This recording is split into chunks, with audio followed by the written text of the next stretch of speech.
Hi guys! Ngayon po ay magkukwento ako ng mga kaabang-abang na kaganapan sa prinsesa ng City Jail. Dahil itong Ate Divina nyo, ang isa sa bagong may-ari ng kumpanya nitong Kuya Raymond nyo, kaya naman itong Ate Divina nyo ay gumawa ng isang malaking pagbabago na pati itong si Ate Sherlyn at Kuya Raymond nyo ay nagulat sa mga pinatupad nitong pagbagong gagawin sa airline na pag-aari nila. Tara, sabay-sabay nating saksihan ang kaabang-abang na kwento ng ating prinsesa na si Princess sa malapit na takbo ng buhay niya. Dahil nga sa ginawa nitong kaibigan, nitong si Kuya Xavier nyo ay napilitan silang lumabas ng bahay. Dito ay habang papaalis sila, ay sinabi nitong kaibigan nitong si Kuya Xavier nyo na huwag siya nitong pababayaan at kung maaari ay tulungan siya nito. Dahil ayaw nitong maging magulo ang takbo ng buhay niya. Dahil sa hindi niya pag-iisip ng tama.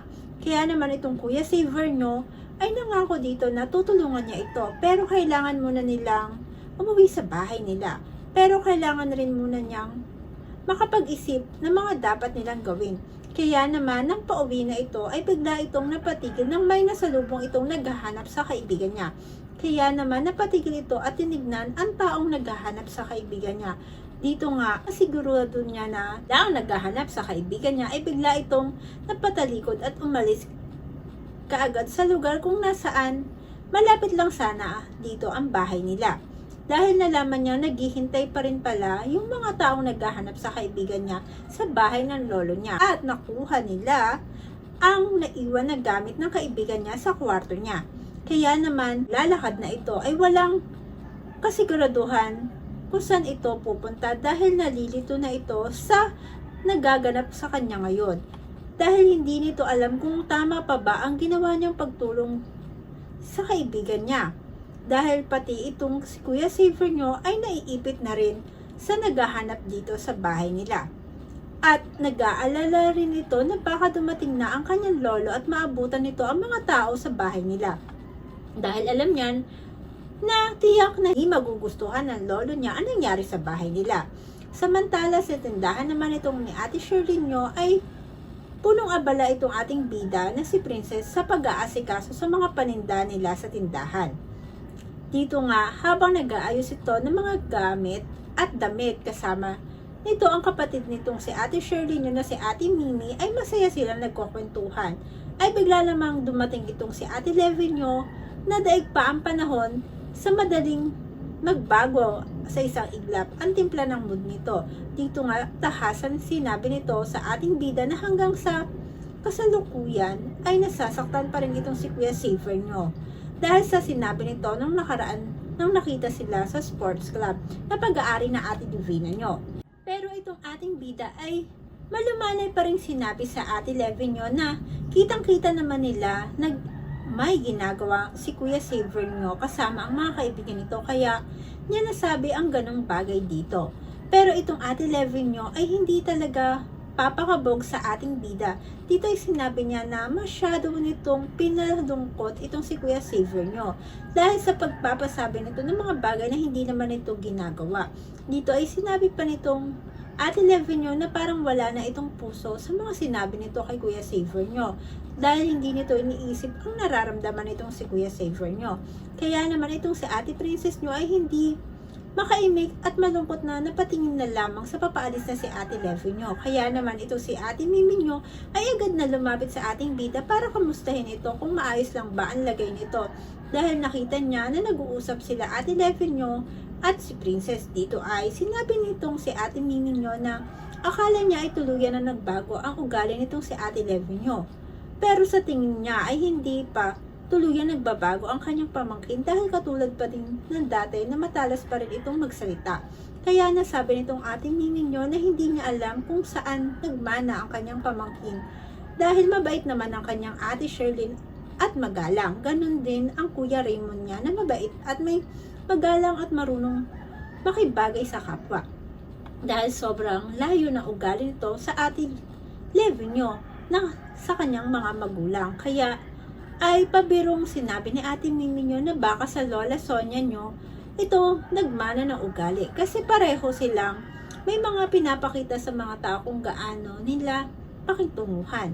Kaya naman itong ate princess nyo ay nasabi na baka nga sa lola Sonia nyo ito nagmana dahil sa sobrang bait naman ng kanyang ate Sherlyn nyo na parang anak na siya nitong ituring. Kaya naman itong ating Mimi nyo ay sinabi na wag na itong iisipin ang mga sinabi na ate Leven nyo. Kaya niyaya niya itong ating princess nyo na magkape muna sila. Dahil dumating na ang in-order nitong pagkain nila. Kaya naman masaya nagkwentuhan silang dalawa habang kumakain. Samantala sa kumpanya naman nitong nila Kuya Raymond nyo ay itong ate Divina nyo ay pinatawag nito lahat na nagtatrabaho sa kumpanya. Kaya naman agad na nagkaroon ng bigla ang meeting ang buong airline company nila Kuya Raymond nyo na pati itong si ate Sherlyn nyo ay nagulat. Kaya tahimik lang itong nagmamasid sa mga ginagawang pagbabago nitong ate Divina nyo. Ito nga, dumating na ang mga tauhan ng kumpanya nila paring Raymond nyo ay walang pag-aalinlangan na sinabi nitong ate Divina nyo na siya na ngayon na namamahala ng airline at lahat ng mangyayari ay kailangan mo nang ipaalam sa kanya dahil siya ang bagong chief officer ng kumpanya at lahat ng desisyon ay kailangan sa kanya sasabihin. Dito ay sinabi rin itong bida-bida yung ate Divina na ayaw nitong sa mga tauhan na walang ginagawa sa oras ng trabaho. Kaya naman nang matapos na ang meeting nitong ate Divina nyo ay napansin nito si ate Sherlyn nyo na nakatingin lamang sa lahat ng sinasabi niya. Kaya naman tinawag nito si ate Sherlyn nyo, pero itong si ate Sherlyn nyo ay magalang itong tinanong kung ano ang kailangan nitong sabihin sa kanya. Dito ay may pilyang ngiti sa mga labi nitong si ate Divina nyo na sinabi na ipagtimpla siya nito ng kape at sinabi pa nitong ibili rin siya nito ng paborito niyang brownie sa paborito niyang restaurant at ipdala sa bago niyang opisina. Pero itong ate Sherlyn nyo ay sinabing hindi ito parte ng trabaho niya sa kumpanya.